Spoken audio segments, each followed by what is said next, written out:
क्या आपने हिपोक्रेट्स की कहावत सुनी है? चलना मनुष्य के लिए सबसे अच्छी दवा है।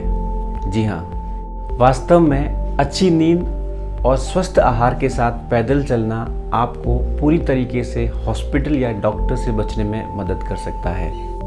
रोज़ाना नियमित रूप से पैदल चलना न केवल किसी व्यक्ति के शारीरिक स्वास्थ्य में सुधार करता है, बल्कि यह उसकी मेंटल हेल्थ के लिए भी बहुत फ़ायदेमंद होता है।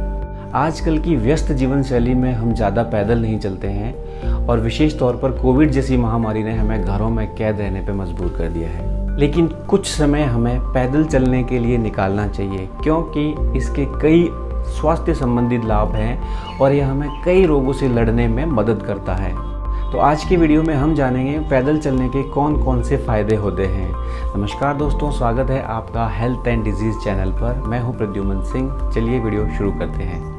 तो पैदल चलने का सबसे पहला हेल्थ बेनिफिट है to regulate blood sugar level. Walking is a wonderful technique to regulate blood glucose level.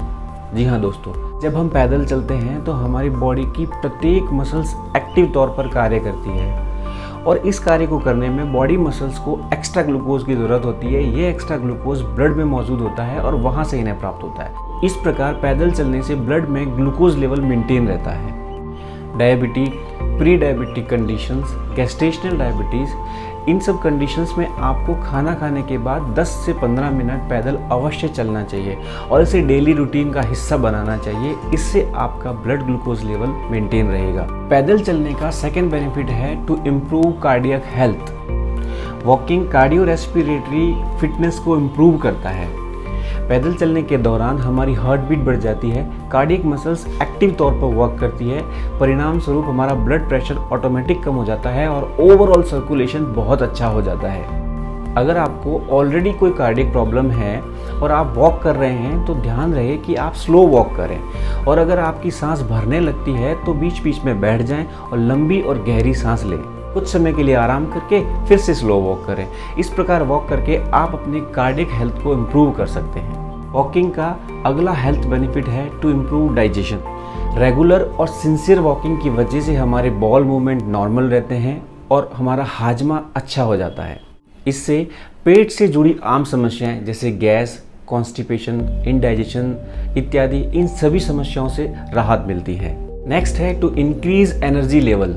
Competition के इस ज़माने में किसी भी प्रोफेशन में सक्सेस हासिल करने के लिए एनर्जी लेवल का हाई होना बहुत ज़रूरी है। सिर्फ 30 से 35 मिनट डेली रूटीन में वॉक करके हम हमारे एनर्जी लेवल को हाई कर सकते हैं, जिससे दिन भर का पूरा काम खत्म करने के बाद भी हमारी बॉडी एक्टिव और वाइब्रेट फील करती है। नेक्स्ट है to improve sleep quality. Undisturbed और क्वालिटी स्लीप हमारे शरीर का एक महत्वपूर्ण पहलू है। रेगुलर वॉकिंग करने से हमारे शरीर में मेलेटोनिन नामक एक केमिकल का रिलीज होता है और यह एक क्वालिटी स्लीप मेंटेन करने में बॉडी की मदद करता है। तो इस प्रकार आप रेगुलर और सिंसियर वॉकिंग करके एक अनडिस्टर्ब्ड और क्वालिटी स्लीप मेंटेन कर सकते हैं। Next is to strong immune system. Regular और सिंसियर वॉकिंग करने से हमारे शरीर में कुछ ऐसे हार्मोन्स और केमिकल का रिलीज होता है जो हमारी इम्यूनिटी को स्ट्रॉन्ग बनाते हैं।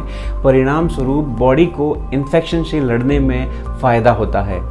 नेक्स्ट बेनिफिट है टू रिड्यूस स्ट्रेस। जी हाँ दोस्तों, आजकल की भाग दौड़ भरी ज़िंदगी में स्ट्रेस जीवन का एक हिस्सा बन चुका है। तो रेगुलर वॉक करके आप स्ट्रेस को रिड्यूस कर सकते हो। रिसर्च से पता चलता है कि रेगुलर वॉक करने से हमारे ब्रेन में एंडोमॉर्फिन नामक केमिकल का रिलीज होता है और इस केमिकल का काम है रिलैक्सेशन को उत्तेजित करना, रिलैक्सेशन को बढ़ाना और ओवरऑल मूड को ठीक करना।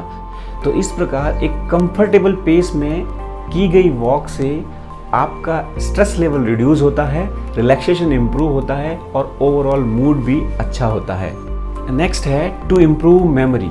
जी हाँ दोस्तों, मनोवैज्ञानिकों का कई रिसर्च के बाद मानना है कि रेगुलर वॉक करके हम हमारी क्रिएटिविटी को बढ़ा सकते हैं और इससे हमारी मेमोरी इम्प्रूव होती है।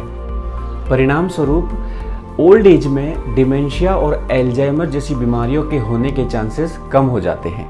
नेक्स्ट है बोन एंड जॉइंट स्ट्रेंथ। जी हाँ दोस्तों, रेगुलर वॉक करने से हमारी बॉडी की मसल्स में ब्लड सप्लाई बढ़ जाती है और इसका बेनिफिट बोन एंड जॉइंट्स को भी होता है।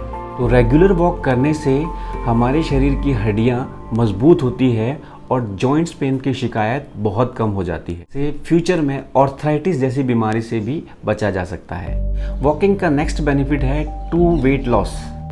जी हाँ दोस्तों, जब भी वजन घटाने की बात आती है तो पैदल चलने की सलाह दी जाती है। दरअसल पैदल चलने से इंसुलिन सेंसिटिविटी इंक्रीज होती है और एक्स्ट्रा कैलोरीज बर्न होती है, जिससे बेली फैट का लॉस होता है। तो कंटिन्यूअस डेली रूटीन में वॉक करके आप अपने मन चाहे वेट को प्राप्त कर सकते हैं। तो अगर आप वेट लॉस करना चाहते हैं तो वॉकिंग आपके लिए एक अच्छा विकल्प हो सकता है। जब भी पैदल चलने की बात होती है तो हमारे दिमाग में ये सवाल ज़रूर आता है कि वॉकिंग कब करनी चाहिए। तो मैं आपको बता दूं, वैसे तो वॉकिंग कभी भी की जा सकती है। जब आपकी इच्छा हो आप पैदल चल सकते हैं, लेकिन अगर आप अर्ली मॉर्निंग पैदल चलते हैं तो इसके बेनिफिट बहुत ज़्यादा है, क्योंकि उस वक्त मॉर्निंग में आपको फ्रेश एयर मिलेगी। इसके साथ ही सुबह की हल्की धूप से आपको शरीर में विटामिन डी की कभी कमी नहीं होगी। लेकिन अगर आप सुबह में वॉकिंग के लिए समय नहीं निकाल पा रहे हैं तो आप इवनिंग और दिन भर में कभी भी वॉकिंग कर सकते हैं। चलिए बात करते हैं कुछ वॉकिंग टेक्निक के बारे में। देखिए, वॉकिंग एक टेक्निक है, इसे सही तरीके से किया जाएगा तो बहुत अच्छे बेनिफिट होंगे। इसीलिए जब भी आप वॉकिंग की शुरुआत करेंगे एक स्लो वॉक के साथ करेंगे। बीच में आप अपनी स्पीड बढ़ा सकते हैं। अगर आप 100 स्टेप्स पर मिनट वॉक कर लेते हैं तो ये आपके लिए मच इनफ सफिशिएंट है। वॉकिंग को फिनिश स्लो वॉक के साथ करेंगे। इसके बाद आप स्ट्रेचिंग की एक्सरसाइज भी कर सकते हैं ताकि आपके जॉइंट्स और बॉडी की मसल्स रिलैक्स हो सके। आज की वीडियो में इतना ही। वीडियो में एंड तक बने रहने के लिए आपका तहे दिल से शुक्रिया। अगर अभी तक आपने हमारे चैनल को सब्सक्राइब नहीं किया है तो चैनल को सब्सक्राइब कर दीजिए, क्योंकि स्वास्थ्य और बीमारियों से जुड़ी हुई वीडियोस आपको हमारे चैनल पर रेगुलर बेसिस पर मिलती रहेगी। जल्द मुलाकात होगी आपसे अगले वीडियो में एक नए टॉपिक के साथ। Till then take care.